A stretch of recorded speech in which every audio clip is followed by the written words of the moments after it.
By devoting just 6 minutes each weekday for 1 year, you can read through the entire New Testament using David's servant's daily devotional, HeavenWord Daily. Order your copy at heavenword.tv. Well, it's good to be together as we continue our chronological study through the entire New Testament. You're probably getting used to me saying that. I'm so appreciative of your hanging with me for this long, and we've got a long way to go, so this is a great relationship that we have together.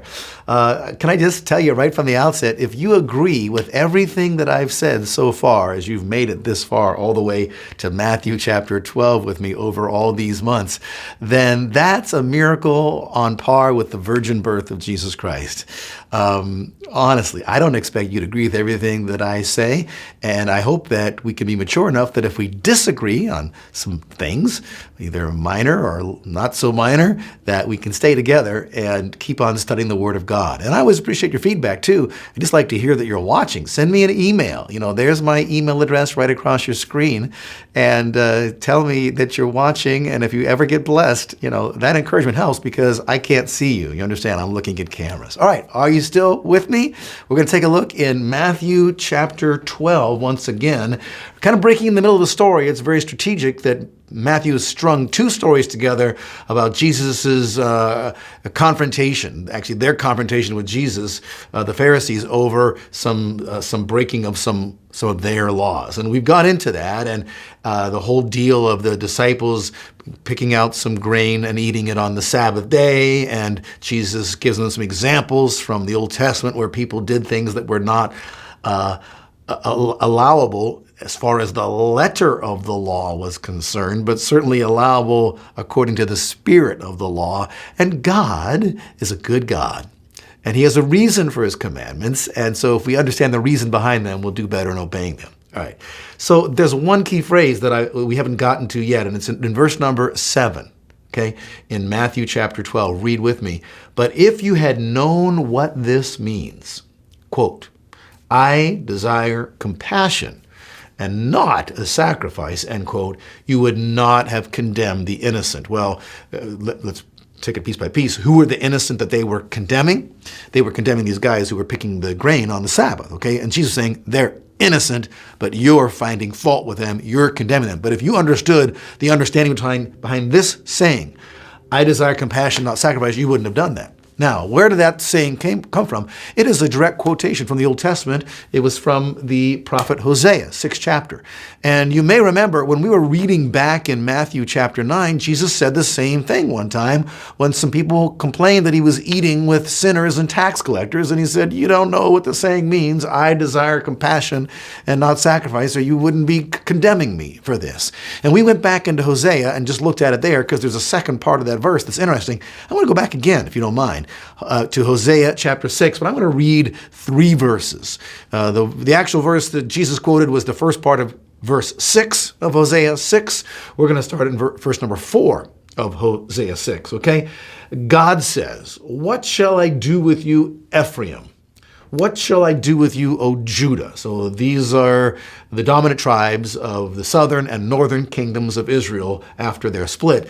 Here's God's contention against them. For your loyalty is like a morning cloud, like the dew which goes away early. So what's He saying? It's obvious you're not very loyal. You're loyal just temporarily, and then bloop, you forget about me.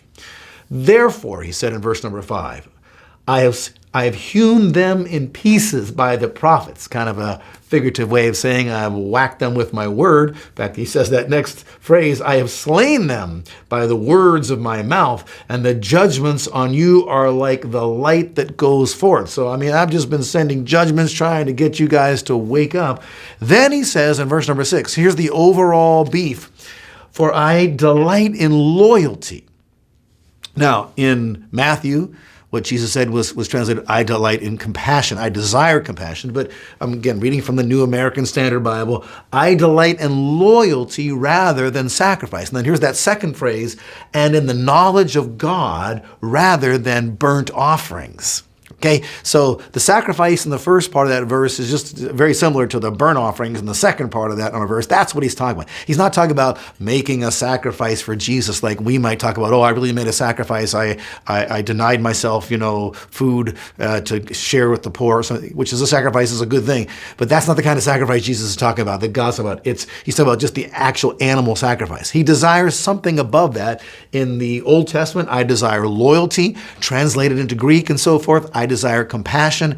What's the essence of it? The essence of it is that the people in the days of Hosea and the Pharisees in Jesus' day were both making the same mistake. They're focusing on minor aspects of the law. They got all these fence laws set up, and they're just picky, keeping all these letters of the law, but ignoring the entire spirit of the law. You're missing the forest for the trees. You're straining out the gnats, and you're swallowing the camels. Another phrase that Jesus used at one time. Okay? And so we've got to guard ourselves of falling into the same trap. And boy, I want to tell you, there's hardly a week that goes by in this office. We get tons and tons of emails. I get a lot of people writing to me, and there hardly is a week that goes by that I don't get some kind of critical email from somebody who's telling me what I'm doing wrong. Well, I noticed that you had a Christmas issue of your magazine, and don't you know that Christmas is a pagan holiday, and on and on and on and on and on, First of all, can I just say in my defense, we don't worship the Christmas trees, and so forth. And, we remember Jesus because it is supposed to be a celebration of his birth. It's called Christmas. Christ is in there. We don't call it Xmas. We call it Christmas. We do really focus on the birth of Christ in my house at Christmas time.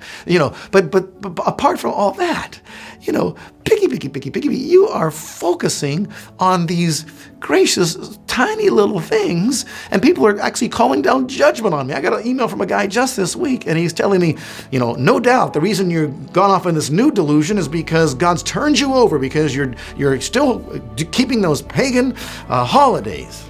Christmas and Easter.